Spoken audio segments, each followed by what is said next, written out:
Right here, right here.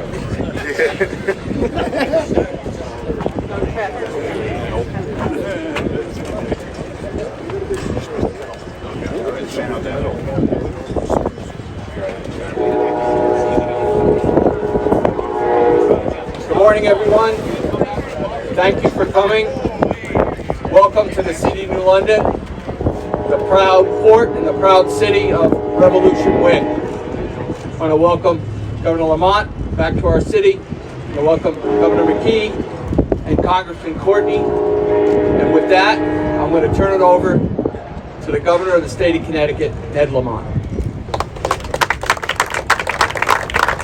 Good morning, everybody. Hey, Mike Pastro, it's a lot better day than last time we were here.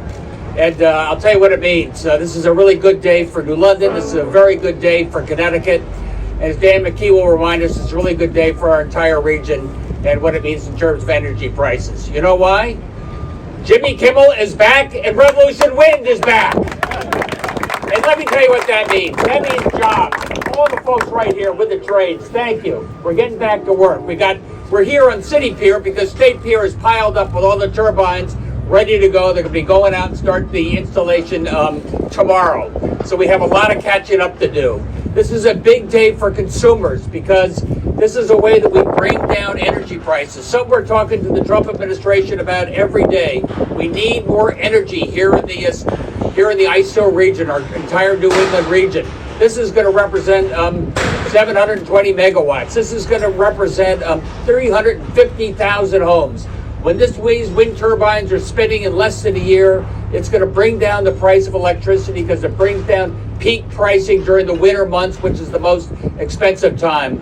This is a big deal for business. So it's good, isn't it, Joe? We can say it's a good thing for labor and a good thing for business. And hey, Katie. It's a big thing because, look, businesses want to know certainty. They want to know what our energy is going to look like, not just for the next few years, but years to come. And this is a big building block in terms of what we got to do. And it's also really important in terms of business. And, I know about the art of the deal. There's also something called a deal is a deal. And Joe Courtney will tell us that we went back through all the permitting going back many years in terms of even the first Trump administration. And business likes to know that they can count on a contract and that a contract is a contract. That's what this is about. That's what that court case was about when they said it was, incredibly arbitrary and wrong. That's why we're opening up right now. But I want to leave you on a positive note as well. We're working very closely with the Trump administration. We're doing everything we can, not just right here at State Pier, but what we can do to add on additional energy across our region. That's all the above from my point of view. I'm talking to the Secretary of Energy. I'm talking to the Secretary of Interior, doing everything we can to get not just wind power, solar power, but also what we can do in terms of natural gas, what we can do in terms of nuclear power. Because if you want to bring down the price of electricity, you want to make sure we have a reliable and stable grid, we got to bring in more electricity, and that's what we're trying to do. This is a very important first step in terms of where we're trying to go right now. I know the White House has said this is not the last word, but I have a positive spin on that. That's because we're continuing to discuss how we work together going forward. With that, I'd like to introduce my very good friend, Governor McKee from Rhode Island. We've been working hand in glove on this and working on behalf of our entire region. Governor McKee. Thank you for your enthusiasm, and anybody out there that could give Ned a little round of applause, please give it. To work with Governor Lamont on many issues, but this one we certainly have been hooked at right at the hip together, because it's so important not only for Connecticut that this project moves forward, but the state of Rhode Island. And we know that energy is one of our the areas that we need to address the most. So I want to thank the people who are banging on that building over there right now. Those people who we're putting people to work at really good paying jobs, which I think is a very important thing. Both here in Connecticut and Rhode Island. And our goal in Rhode Island is to do a few things. One is we want to build things that will pay dividends for decades to come and put people to work at good paying jobs. That's what we're talking about now that we got the momentum back and that we got people working on Revolution Wind. And we're going to keep that momentum here in the state, right in our region, in Rhode Island and in Connecticut. And working, again, I'll reemphasize what Governor Lamont said. We're having conversations with the Secretary of Interior. I've had multiple conversations with Ned. We're also working with our congressional delegation. Congressman Joe Courtney reminded me that he worked with Congressman Amo to turn back a piece of potential damaging legislation against the, and won. Thank you, Congressman, for that. Which meant we keep the momentum going here on this project and many other things. So this is a win. We got to keep the momentum going, and it's a win on the fact that we're keeping people working in good paying jobs. It's a pocket issue, right? It's a pocketbook issue. People need to have the ability to contain and control our energy costs.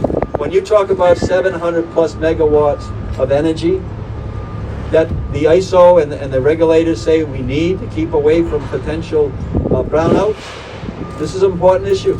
Let's keep people working. Let's make sure that we contain the cost of our electricity. And finally, not only Connecticut, but Rhode Island, I'll speak for Rhode Island, we've invested serious amount of dollars in our efforts on the wind industry. We see that as something that's very important. Look, we don't have an oil well around here. We're not going to have one. We don't have a gas line, but I'm with Governor Lamont. It's like we'll open up those conversations to make that happen for an all-in strategy. We have a great backyard called the Atlantic Ocean, and we're going to use it. And this is exactly what's happening here today. So it's a celebration. We got to keep the momentum going. We got to keep all the parties working together to make it happen. And one of those parties is our congressional delegation. So I'm happy to introduce Joe Courtney to the microphone. Joe, thank you so much. Thank you, Governor. I want to begin by thanking really all of our friends that are assembled here behind the podium from the Building Trades and Metal Trades Union, who from the minute this project was first proposed, has been there through the permitting process, through the design work process, and now through the construction process. And again, you can just see those towers right across the Thames River as three-dimensional evidence of the fact that this is a project that is actually happening. It's not on whiteboards. It's 80% complete. And to turn the clock back and stop it in its tracks, which the halt work order, which was issued on October 22nd, proposed to do, was, again, a violation of contract law. It was a violation of the law of reliance in terms of whether people have the right to rely on decisions by the government to invest and hire people. And as we saw yesterday, Judge Lambeth resoundingly rejected the government's position and issued really an amazing order. If you really look at it, it's less than 1 page long in terms of what he put out there, but he overturned and enjoined the stop work order, the halt work order. He also enjoined any enforcement of the halt work order, and he also made it clear that no stay was being put on his decision. Again, if you look at a lot of the federal district court judges that have ruled against executive orders over the last 8 months, and William Tong could go through it a lot in chapter and verse, many of those courts have stayed their rulings against the administration, but not in this case. It is true, Burgum still has the right to file an appeal to the district court, or to the Court of Appeals in Washington, but he has to start all over again in terms of trying to get the halt work order back in play. At this point, again, there is a completely wide legal avenue for the work to continue, and the burden is on the Department of Interior, not on the people who are challenging the administration, to demonstrate, again, why that decision to overturn the Trump executive order should be sustained. On September 10th, this issue spilled over into the House of Representatives, as Governor McKee said. The anti-offshore wind forces tried to jam an amendment in the National Defense Authorization Act, which would have codified an extra layer of permitting in terms of national security and defense issues. We, again, as a region, came together. Gabe Amo, Seth Magaziner, myself led the opposition on the floor to that, and we won that fight 224 to 209, with, again, over the resistance of Speaker Mike Johnson and Majority Leader Steve Scalise. Because people realized that we, as a country, need to expand our energy capacity, and that renewable energy is a huge part of the solution of that challenge. And again, what is at stake and was at stake on the floor when we were debating that issue was, as was said, we have jobs that are hanging in the balance because of the reckless actions of the Interior Department, and we also obviously have energy needs. One last point, in terms of the issue that was raised by the government on August 22nd, that there was national security concerns. As the governor alluded, there was 9 years of permitting process that went into this project, 9 years. And if you look at the record of decision, which was issued in 2023, Appendix B, there is a whole section on national security concerns which were investigated by the Bureau of Ocean Energy Management, BOEM, which was quarterbacking the permitting process. The Air Force, the Navy, the Coast Guard, the Federal Aviation Administration, all evaluated whether or not there was going to be issues in terms of electromagnetic transmissions, which is the argument that people raise against offshore wind. And if you read the decision that was handed down, and if you read the letter from the Department of Defense, dated December 11, 2024, it stated that this project, quote, would have no adverse impacts to DoD missions in the area. Again, this question has been asked and answered already, and that is why we prevailed on the floor of the House, and that's why we prevailed in front of Judge Lambeth. We got to finish the job in terms of the courts and make sure that this administration wakes up and sees that when 80% of a $5 billion project has already been completed, to shut that off is just something that is not recognized by the laws of this country. And I want to thank again everybody in terms of who's here today that represents the rock solid support that we have politically, and that covers both parties and both states. And if we keep it up, we're going to prevail. Thank you.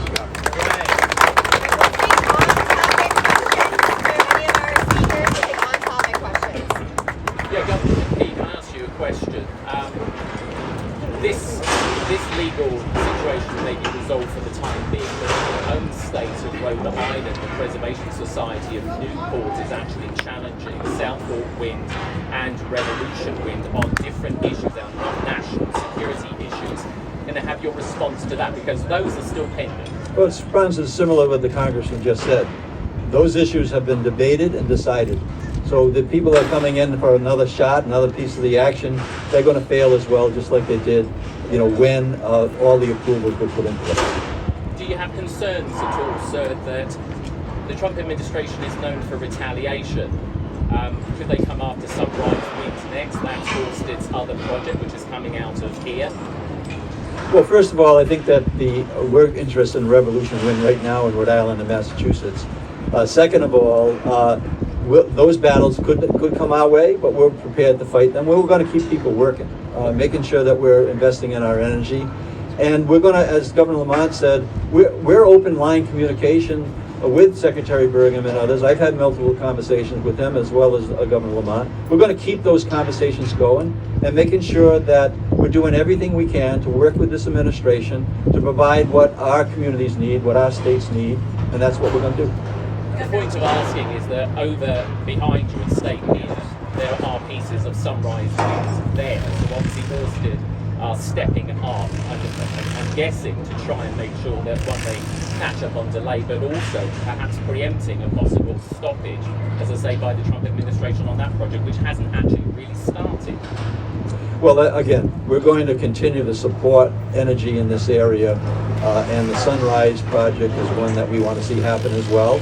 And if I'm asked to weigh in a way to be helpful, I'm going to do it as governor to support our bordering states to bring energy at an affordable cost for the people that we represent. For Governor Lamont, I believe you said yesterday that you had conversations up to and including this weekend. Can you say who are those conversations with, and Did you get any more clarity on this question of what the federal administration might be asking for in any potential deal to start work on the project? Yeah, we've had, as Dan said, extensive conversations with Secretary of Interior, Secretary of Energy, folks at the White House, trying to do everything we can to get Revolution Wind going and see what a broader energy agenda is. We've had very constructive conversations, as I alluded to before, in terms of what we want to do next. I think at this point, we're going to wait to hear from the administration in terms of next steps. But I think, one step at a time. I think what they see in terms of wind, what they see in terms of nuclear, what they see in terms of gas, we're sort of working together to make sure our energy future is, secure. And I don't know. I love that. That to me, that's the sound of opportunity and progress. And I've heard me say this before, but my favorite Secretary of Labor was Marty Walsh, who famously said, I'm not really much of an ornithologist, but the crane is my favorite bird. And that's what I see here today. Does this order change your stance at all in those talks? Obviously, you're talking about broader energy policy, but it's centered on Revolution Wind. With this order sort of not just allowing work to go forward, but really raising doubts about the stop work order in the first place, does that change your stance about a willingness to budge for whatever the federal government asks? I don't think we're misaligned. I mean, we reached out to the Secretary of Energy within weeks of taking office, saying we need more energy sources and generations here in the ISO region, starting with Rhode Island and Connecticut. Wind is just a part of that. We've been talking about all the other energies as well. So we haven't changed our priorities there at all. We need more energy. That's how you will bring down prices and keep everybody hard at work. Have they made any explicit asks related to natural gas pipelines? As you know, the governors spoke with one voice. This is going back to Labor Day, but more recently as well, saying we want to work together. We want to work together in terms of natural gas and nuclear and other energy sources. And we will work together, and we'll work with the Trump administration. When the president says crazy things like the power will go off when the wind stops, how do you negotiate with that kind of insanity?